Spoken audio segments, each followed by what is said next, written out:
cuando el cielo descendió, las huellas de la madre entre los hombres.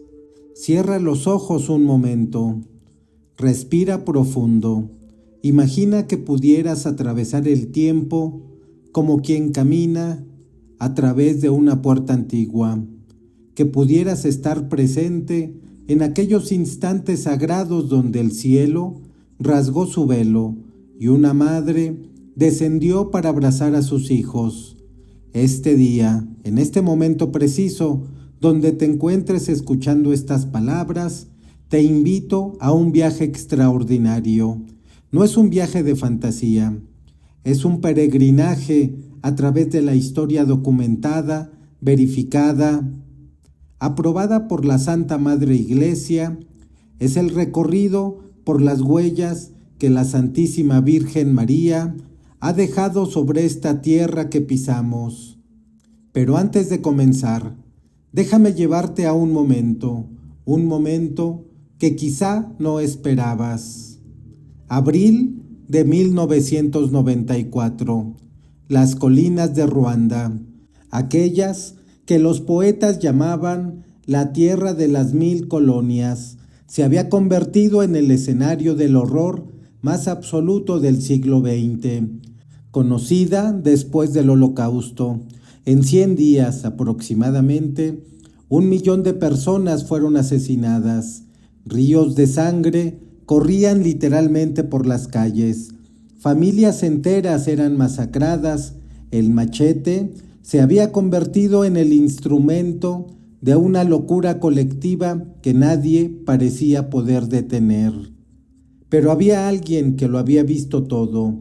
13 años antes, una joven estudiante llamada Alfonsine Mumureke, de apenas 16 años, había contemplado visiones que la habían dejado temblando y llorando durante horas. Visiones de ríos teñidos de rojo, de cuerpos sin cabeza amontonados en las cunetas, de una desolación tan absoluta que las palabras no alcanzaban a describirla. La Santísima Virgen María se lo había mostrado todo y le había dicho del remedio: conversión, reconciliación, perdón mutuo, abandono del odio trivial. Nadie escuchó. ¿Por qué comenzamos aquí, en medio de tanta oscuridad? Porque las apariciones de la Virgen María no son cuentos de hadas, no son historias bonitas para niños, son intervenciones urgentes de una madre que ve el peligro que acecha a sus hijos. Son gritos del cielo en medio del silencio de un mundo sordo. Y esta historia, la de Quibeo, es apenas una de las muchas veces que María ha descendido para advertirnos, para consolarnos, para guiarnos de regreso a su Hijo Jesús. Pero retrocedemos más, mucho más. Viajemos 500 años hacia atrás, a una mañana de diciembre en las tierras de México, cuando un continente entero estaba a punto de cambiar para siempre.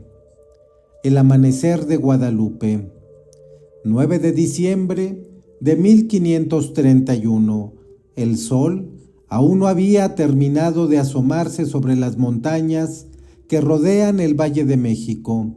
Un hombre, aproximadamente de 57 años, caminaba con paso decidido hacia Tlatelolco. Su nombre náhuatl era Cuauhtlatoatzin, que significa el que habla como águila, pero tras su bautismo llevaba el nombre cristiano de Juan Diego.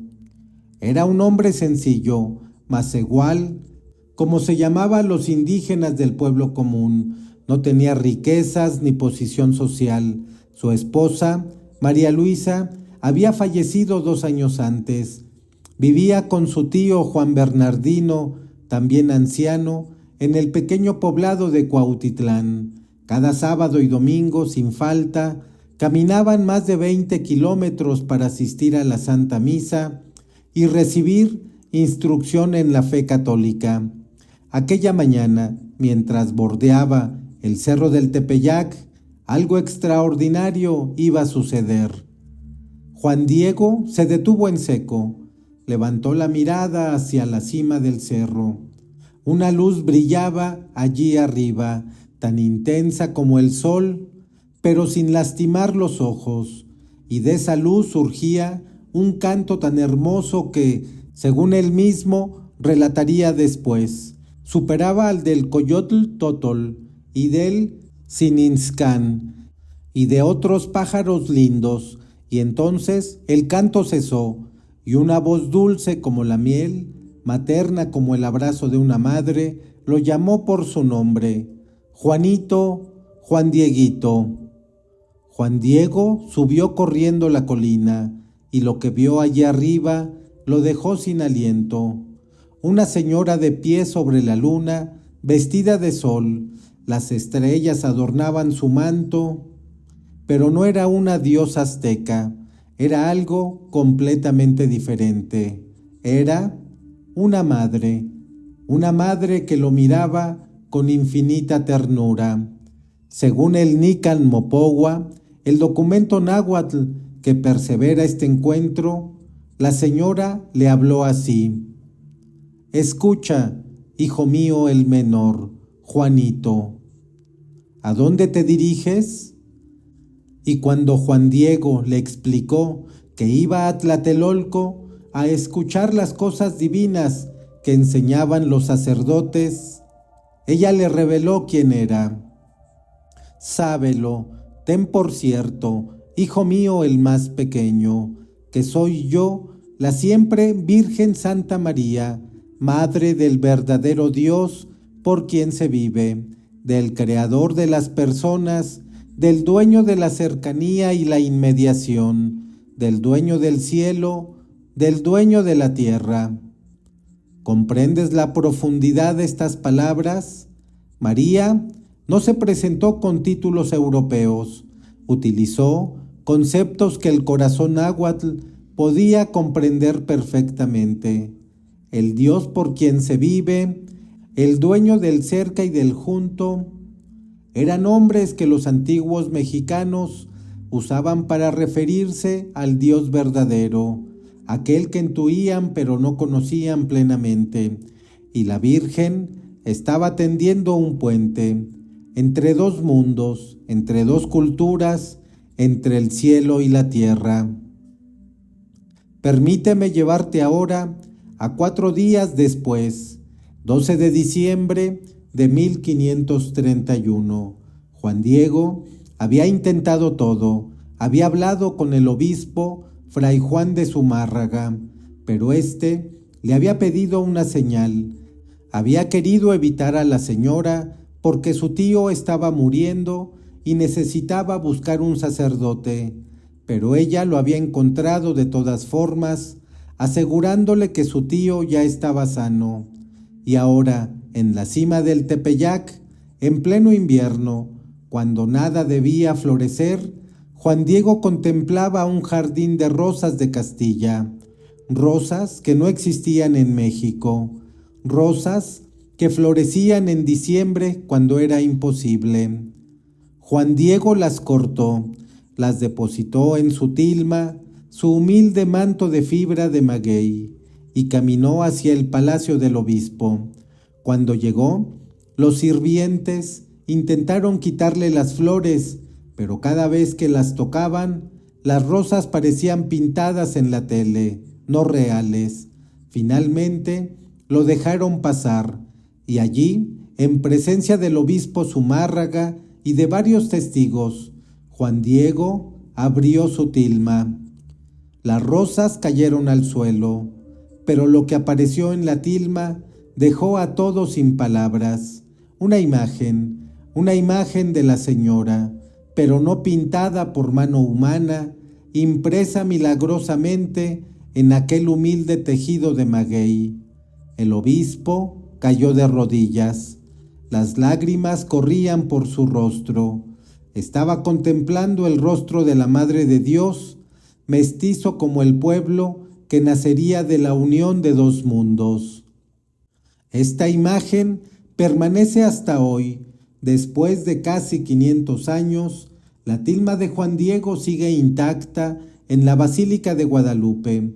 Estudios científicos han confirmado que no hay pinceladas, que los colores no deberían haber durado más de 20 años en una fibra de maguey, que en los ojos de la Virgen se reflejan en miniatura perfecta las figuras de las personas que estaban presentes en el momento del milagro. Es un milagro permanente, un milagro que puedes ir a ver hoy mismo si viajas a la Ciudad de México. Y gracias a esta imagen, 9 millones de indígenas se convirtieron al cristianismo en apenas 7 años. 9 millones. El continente americano encontró a su madre. Las lágrimas de la Salet. Pero la Virgen no siempre viene con rosas y cantos celestiales. A veces viene llorando.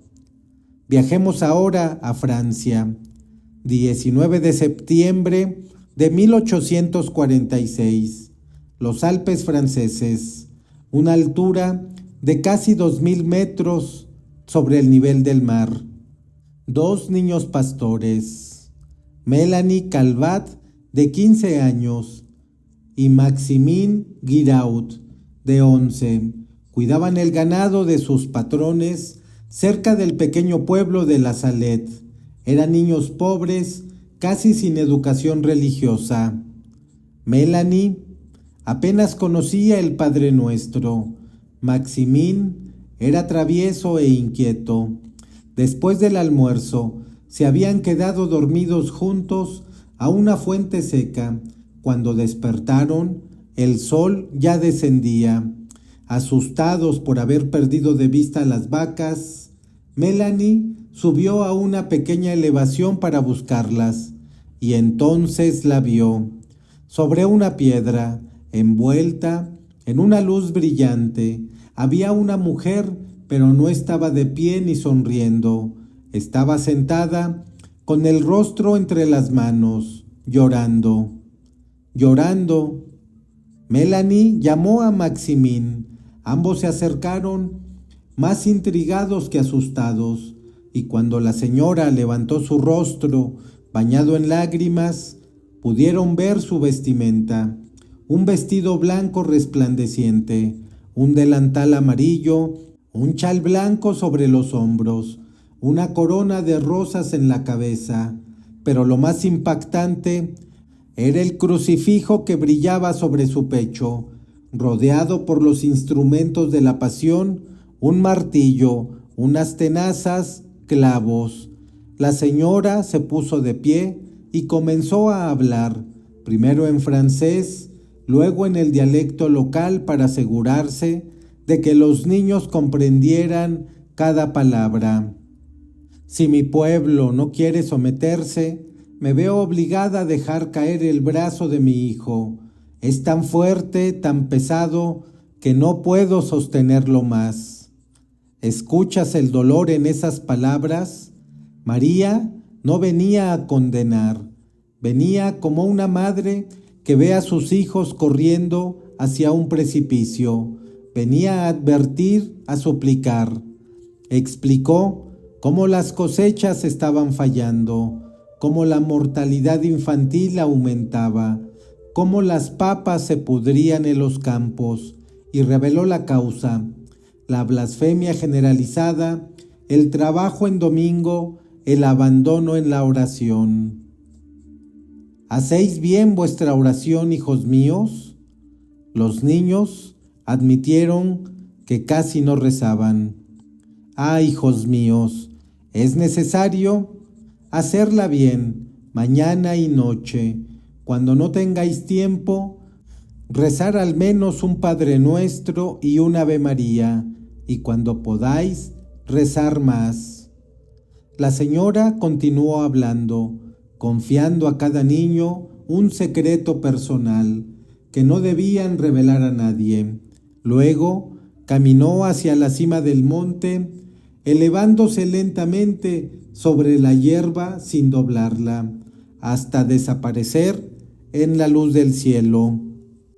Haced conocer esto a todo mi pueblo, fueron sus últimas palabras. El mensaje de la Salet fue aprobado por la Iglesia en 1851. Un santuario se erigió en el lugar y la advertencia de María sigue resonando. Cuando nos alejemos de Dios, las consecuencias llegan, no como castigo arbitrario, sino como el resultado natural de abandonar la fuente de toda vida y bendición. Pero hay algo más que debemos notar aquí, algo profundamente teológico. María llora, la Madre de Dios, la Reina del Cielo, llora por nosotros. El Catecismo de la Iglesia Católica nos enseña que María, desde el cielo, sigue ejerciendo su maternidad espiritual sobre todos los miembros de la Iglesia, y una madre sufre cuando ve a sus hijos en peligro. Una madre no puede quedarse indiferente. En la Salet contemplamos el corazón inmaculado de María atravesado por la espada del dolor, como profetizó el anciano Simeón cuando Jesús fue presentado en el templo. La Inmaculada Concepción de Lourdes. 12 años después de la Salet, 11 de febrero de 1858, los Pirineos franceses, el pequeño pueblo de Lourdes, una niña de 14 años llamada Bernadette Soubirous, caminaba con su hermana y una amiga hacia las orillas del río Gave, buscando leña y huesos que pudieran vender. La familia Soubirous era la más pobre del pueblo. Vivían en una antigua celda de prisión, húmeda y oscura, llamada Le Cachot, el calabozo. Bernadette sufría de asma crónica, apenas sabía leer o escribir, no había podido hacer su primera comunión por falta de instrucción catequética. Llegaron a un lugar llamado Massabielle, donde una gruta se abría en la roca junto al río. Para cruzar hacia el otro lado y recoger leña, había que vadear un pequeño canal de agua helada. La hermana y la amiga de Bernadette cruzaron sin problema, pero Bernadette, temiendo que el frío empeorara su asma, dudó. Mientras se quitaba las medias para cruzar, escuchó un ruido. Era como el sonido del viento, pero los arbustos a su alrededor permanecían inmóviles. Solo la zarza silvestre que crecía en una hornacina de la gruta se movía. Y entonces, en esa hornacina, apareció una luz, y en medio de la luz, una señora. Bernadette la describiría así: una señora vestida de blanco, con un velo blanco, un cinturón azul y una rosa amarilla de cada pie. Tenía un rosario en el brazo. La señora sonrió. Bernadette, sin saber qué hacer, sacó su rosario y comenzó a rezar. La señora pasaba las cuentas entre sus dedos, pero no movía los labios. Solo al final de cada misterio pronunciaba el Gloria. Aquella fue la primera de 18 apariciones que se extendería hasta el 16 de julio de 1858. Avancemos al 25 de marzo de 1858, fiesta de la Asunción, el día en que la Iglesia celebra el momento en que el ángel Gabriel anunció a María que sería la madre del Salvador. Bernadette había recibido instrucciones del párroco. Debía preguntar a la señora su nombre.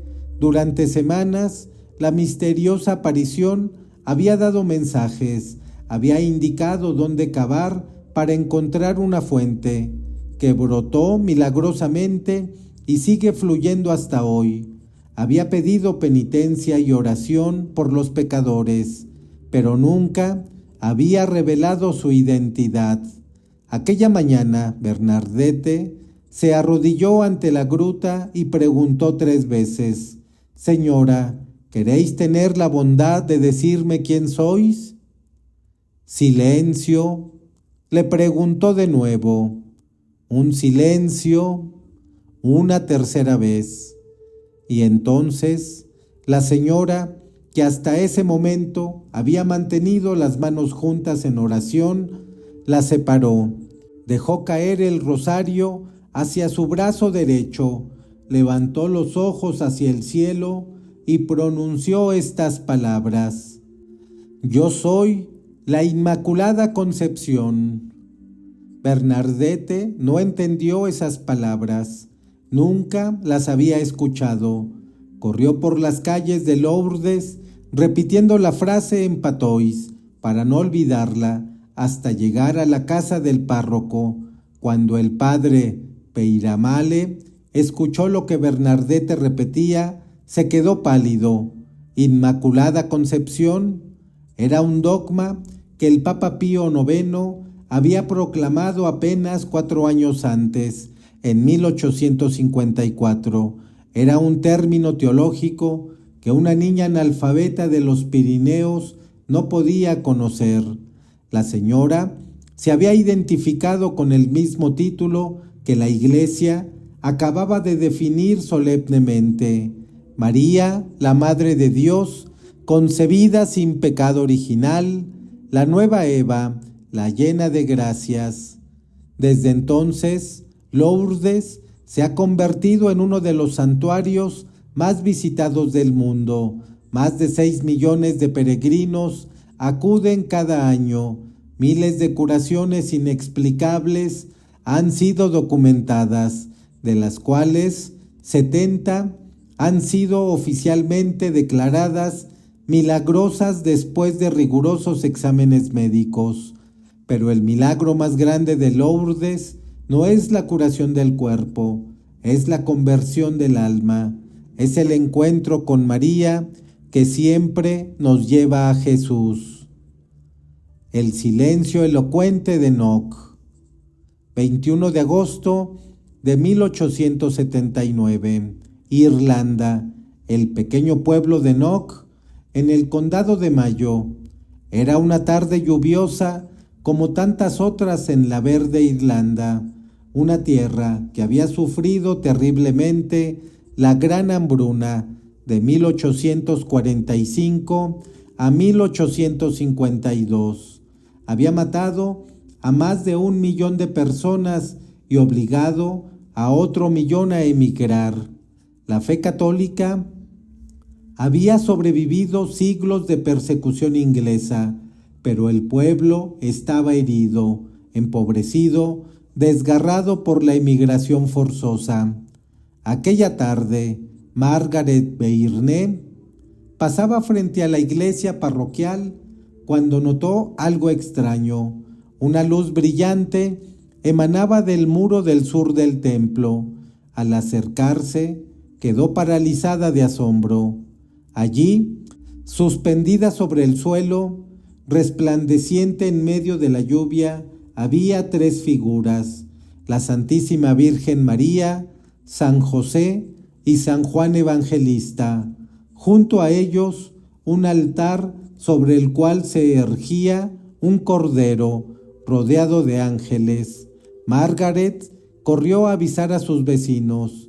Pronto, 15 personas de diferentes edades, desde niños de 5 años hasta ancianos de 75, contemplaban la misma visión. Y aquí viene lo extraordinario. Durante 2 horas, bajo la lluvia torrencial, las figuras celestiales permanecieron visibles, pero no pronunciaron ni una sola palabra. Un silencio elocuente. ¿Qué significaba esta aparición silenciosa? Observemos los elementos. María, vestida de blanco, con una corona de oro, las manos elevadas en oración, no hablaba, oraba. San José a su derecha, inclinado reverentemente, el padre adoptivo de Jesús, el patrón de los trabajadores, el protector de la Sagrada Familia. San Juan Evangelista, vestido como obispo, sosteniendo un libro abierto, el apóstol del amor, el que recostó su cabeza sobre el pecho de Jesús en la última cena, el que recibió a María como madre al pie de la cruz, y sobre el altar el Cordero de Dios, el Agnus Dei, Jesús mismo, representado como el sacrificio que quita el pecado del mundo, rodeado de ángeles adoradores. Enoc no necesitaba palabras, era una teofanía visual, una representación del cielo mismo, la comunión de los santos, la liturgia celestial, el Cordero inmolado y glorioso. Era un pueblo irlandés que sufría tanto, que veía a sus hijos partir hacia América sin saber si volverían a verlos, que lloraba sobre tumbas demasiado numerosas. Esta visión era un mensaje poderoso. El cielo existe, la esperanza es real. María intercede por vosotros, los santos os acompañan, y el Cordero que fue inmolado vive y reina por los siglos de los siglos. Enoc fue aprobada por la Iglesia y se convirtió en el Santuario Nacional de Irlanda. El Papa Juan Pablo II peregrinó allí en 1979, exactamente 100 años después de las apariciones, y el silencio de María en Enoc sigue hablando a los corazones que saben escuchar. Los secretos de Fátima, 13 de mayo de 1917, Portugal, La Cova da Iria, cerca del pequeño pueblo de Fátima. Mientras Europa se desgranaba en las trincheras de la Primera Guerra Mundial, 3 niños pastores cuidaban sus ovejas en las colinas portuguesas. Lucía dos Santos, de 10 años, y sus primos Francisco y Jacinta Marto, de 9 y 7 años respectivamente, acababan de rezar el rosario como les había enseñado Lucía, cuando 2 relámpagos iluminaron el cielo sereno. Asustados los niños comenzaron a correr hacia sus casas, pero entonces, sobre una pequeña encina, apareció una luz, y en medio de la luz, una señora más brillante que el sol, vestida toda de blanco, con un rosario entre las manos. «No tengáis miedo, no os haré daño». Lucía, la más valiente de los 3, preguntó de dónde venía. «Vengo del cielo». Y entonces María hizo una pregunta que cambiaría para siempre la vida de aquellos 3 niños. ¿Queréis ofreceros a Dios para soportar todos los sufrimientos que Él quiere enviaros? Como acto de reparación por los pecados con que Él es ofendido y de súplica por la conversión de los pecadores. Sí queremos, respondieron los 3 niños, y con esa respuesta sellaron su destino. Francisco moriría 2 años después, en 1919, víctima de la pandemia de gripe española. Jacinta lo seguiría en 1920. A los 9 años, solo Lucía viviría hasta los 97 años, guardando los secretos de Fátima y cumpliendo su misión de difundir el mensaje de la Virgen. El milagro del sol, 13 de octubre de 1917, la última aparición. Más de 70,000 personas se habían congregado en la Cova de Iria. Había llovido toda la noche y toda la mañana. El campo era un barrizal. La multitud estaba empapada, escéptica, esperando. ¿Qué? Nadie sabía exactamente. Los 3 niños llegaron y se arrodillaron junto a la encina. Lucía pidió a la gente que cerrara los ojos, los paraguas, para poder ver mejor. Muchos obedecieron, resignándose a mojarse aún más. Y entonces, al mediodía, las nubes se abrieron, el sol apareció, pero no como un disco cegador, sino como un disco de plata que podía mirarse directamente. Y entonces comenzó a girar, a despedir rayos de todos los colores, rojo, amarillo, verde, azul, violeta, a danzar en el cielo, y de pronto el sol pareció desprenderse del firmamento y precipitarse hacia la tierra. La multitud cayó de rodillas en el barro. Muchos creyeron que era el fin del mundo. Ateos y agnósticos gritaban oraciones que creían olvidadas. Periodistas que habían venido a burlarse se encontraron rezando con lágrimas en los ojos. Y entonces, tan súbitamente como había comenzado, todo terminó. El sol volvió a su lugar, el cielo se despejó y la gente descubrió asombrada que sus ropas empapadas estaban completamente secas. El milagro del sol fue presenciado no solo por los creyentes reunidos en la cova, sino por personas a kilómetros de distancia. Fue reportado incluso por periódicos anticlericales que no tenían ningún interés en promover apariciones marianas. ¿Es posible el milagro más presenciado y documentado de la era moderna? Pero el mensaje de Fátima va mucho más allá del milagro del sol. Los 3 secretos revelados por la Virgen contenían visiones del infierno, profecías sobre la guerra y persecuciones, y la promesa de que, al final, el corazón inmaculado de María triunfaría. El primer secreto mostraba una visión aterradora del infierno, recordando a la humanidad que las almas pueden perderse eternamente si no se convierten. El segundo secreto anunciaba el fin de la Primera Guerra Mundial, pero advertía que vendría una guerra peor si los hombres no dejaban de ofender a Dios. También pedía la consagración de Rusia al corazón inmaculado de María.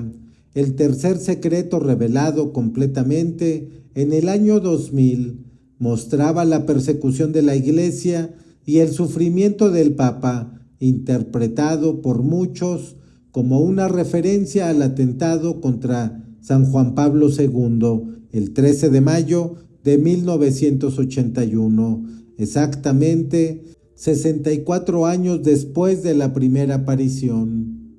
Fátima sigue siendo un faro de esperanza en medio de la oscuridad del mundo. El mensaje de María allí es claro. Recen el rosario todos los días, hagan penitencia, conviértanse, confíen en el corazón inmaculado de María, y al final ella vencerá. El corazón de oro de Beauraing. 29 de noviembre de 1932, Bélgica, el pequeño pueblo de Beauraing, cerca de la frontera francesa, 5 niños de 2 familias vecinas, Fernande, Gilberte, Albert Boissin, junto con André y Gilberte de Gueimbre, caminaban hacia el convento de las Hermanas de la Doctrina Cristiana para recoger a unas religiosas. Mientras esperaban en el patio del convento, uno de los niños notó algo extraño. Sobre un espino que crecía junto al jardín, una luz brillaba y en esa luz, caminando sobre una nube, una señora vestida de blanco los miraba con una sonrisa maternal. Los más pequeños gritaron de alegría: ¡La Santísima Virgen! Los niños mayores, más escépticos, pronto se rindieron a la evidencia. Todos veían lo mismo. Durante 33 apariciones que se extendieron hasta enero de 1933, la Virgen apareció regularmente a los 5 niños. Su mensaje era sencillo pero profundo: rezad siempre, rezad mucho. Y en muchas de las apariciones, María se mostró con su corazón visible, rodeado de rayos dorados. Por eso se la conoce como Nuestra Señora del Corazón de Oro. El 3 de enero de 1933, en la última aparición, la Virgen se despidió de cada niño individualmente. A Fernández, el mayor de los videntes, le preguntó: ¿Me amas? Y cuando el niño respondió que sí, María le dijo: entonces, sacrifícate por mí. Las apariciones de Beauraing fueron aprobadas por la Iglesia en 1949. El santuario construido junto a los espinos de las apariciones recibe miles de peregrinos cada año. El mensaje de Beauraing es el mensaje eterno de María: ámame, reza, sacrifícate. Son las 3 columnas de la vida espiritual que conducen a la santidad. La Virgen de los Pobres en Baneux. 15 de enero de 1933. Apenas 2 semanas después de la última aparición en Beauraing, a unos kilómetros de distancia, en el pequeño pueblo de Baneux, Mariette Beco, una niña de 11 años, de una familia pobre y poco practicante, miraba por la ventana de la cocina, esperando el regreso de su hermano pequeño. De pronto, vio en el jardín a una señora hermosísima, rodeada de luz, vestida de blanco con un cinturón azul. Mariette salió corriendo al jardín, pero la señora había desaparecido. Durante las siguientes semanas, la Virgen apareció 7 veces más, siempre guiando a la niña hacia una fuente que brotó milagrosamente en el bosque cercano. Esta fuente está reservada para todas las naciones, para aliviar a los enfermos, y cuando Mariette preguntó quién era, la señora respondió: yo soy la Virgen de los Pobres. La Virgen de los Pobres. ¿No es hermoso este título? En plena Gran Depresión, cuando millones de personas sufrían la miseria económica, María venía a recordar que ella es especialmente la madre de los más necesitados. Vengo a aliviar el sufrimiento, dijo en otra aparición. Baneux fue aprobada por la Iglesia en 1949. Su mensaje sigue vigente. María es la madre de los pobres, de los enfermos, de los abandonados. Nadie está olvidado en su corazón inmaculado. Las lágrimas de Akita. 1973.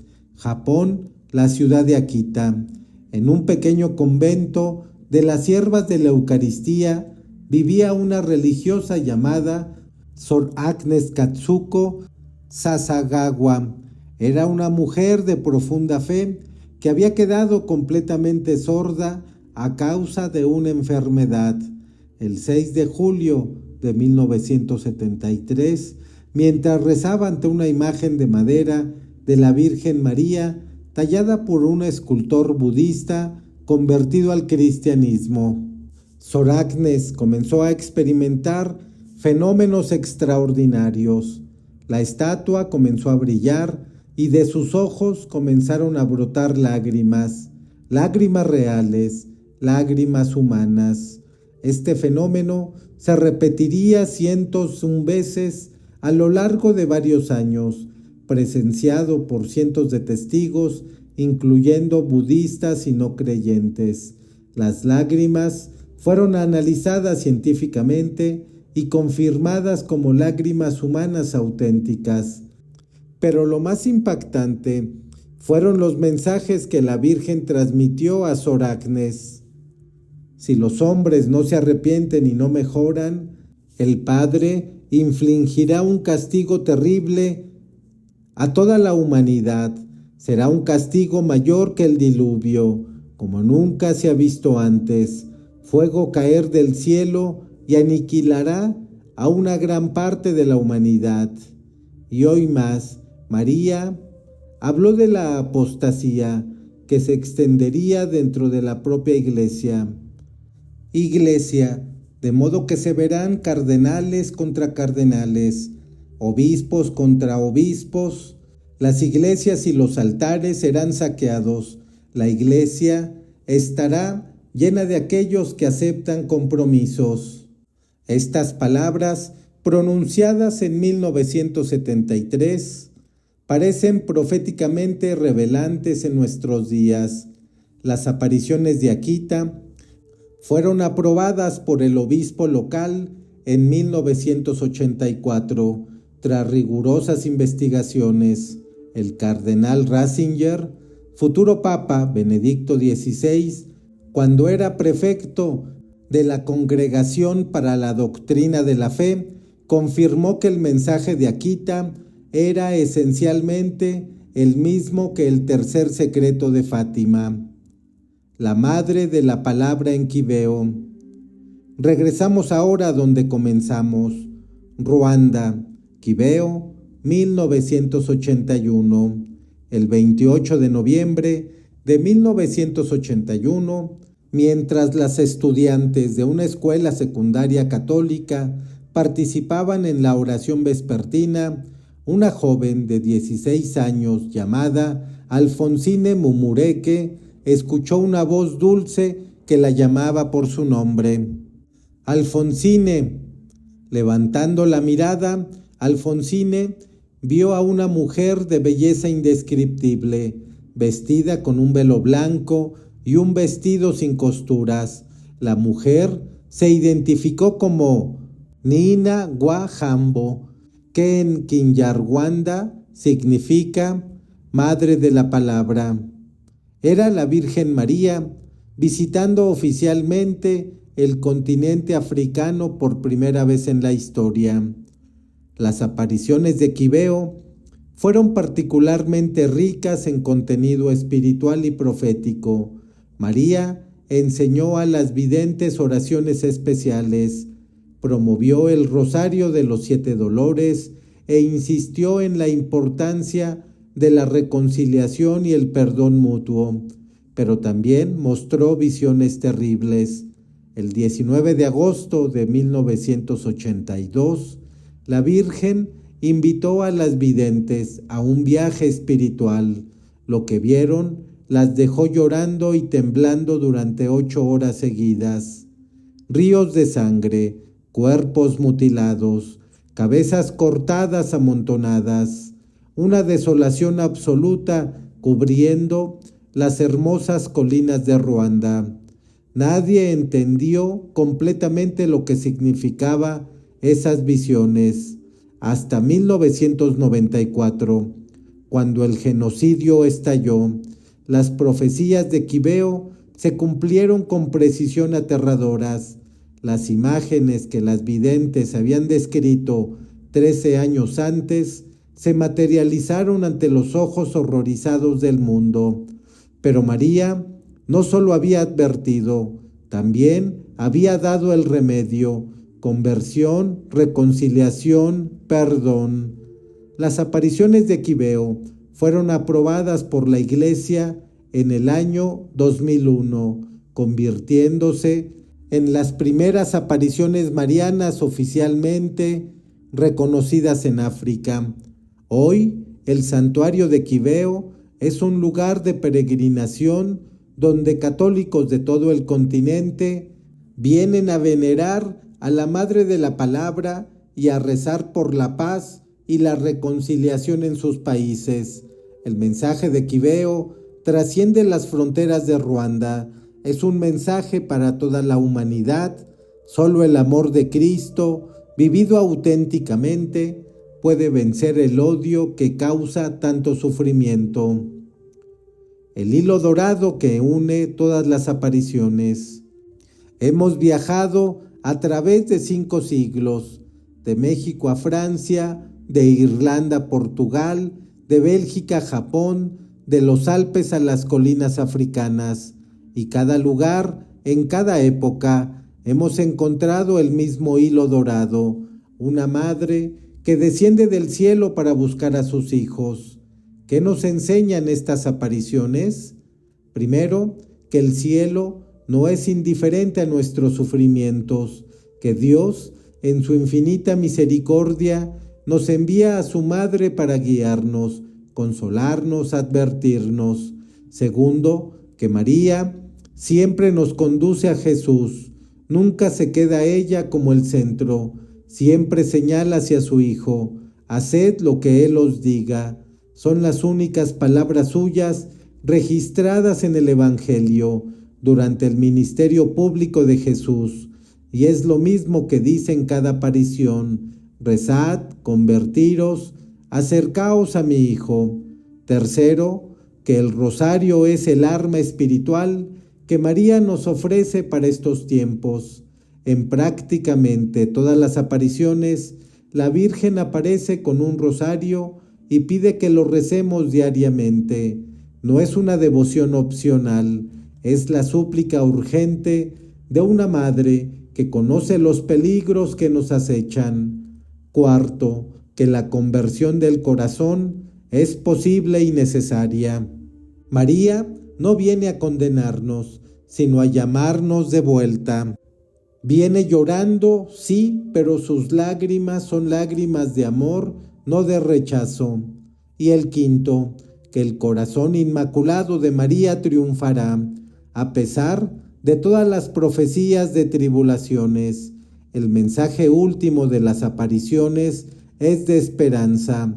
Al final, el bien vencerá al mal. La luz disipará las tinieblas, y María, la estrella de la mañana, nos conducirá hacia el amanecer eterno de la gloria celestial.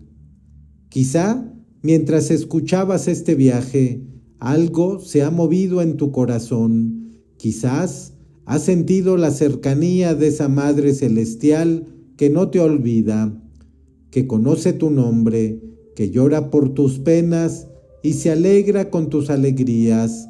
Si es así, no dejes pasar este momento.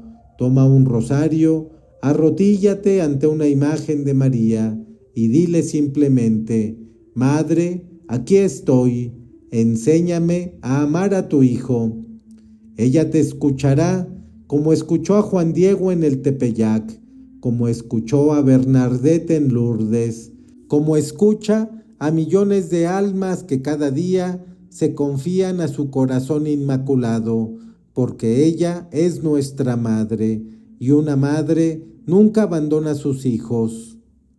Hasta que nos volvamos a encontrar, que la Santísima Virgen María, Nuestra Señora de las Apariciones, te cubra con su manto protector y te guíe siempre hacia su Hijo Jesús. En el nombre del Padre, del Hijo y del Espíritu Santo. Amén. Oración a Nuestra Señora de las Apariciones, para ser escuchada lentamente con reverencia. Oh María Santísima, Madre de Dios y Madre nuestra, que en tu infinita bondad has querido manifestarte tantas veces a tus hijos peregrinos en esta tierra. Tú, que en Guadalupe extendiste tu manto sobre las Américas. Tú, que en la Salet lloraste por nuestros pecados. Tú, que en Lourdes revelaste tu inmaculada concepción. Tú, que en Noc adoraste en silencio al Cordero de Dios. Tú, que en Fátima pediste oración y penitencia por la paz del mundo. Tú, que en Beauraing mostraste tu corazón de oro. Tú, que en Baneux prometiste aliviar a los pobres y enfermos. Tú, que en Akita derramaste lágrimas por la apostasía de estos tiempos. Tú, que en Quibeo clamaste por la reconciliación entre los hermanos. Escucha nuestra humilde súplica. Concédenos la gracia de la conversión sincera.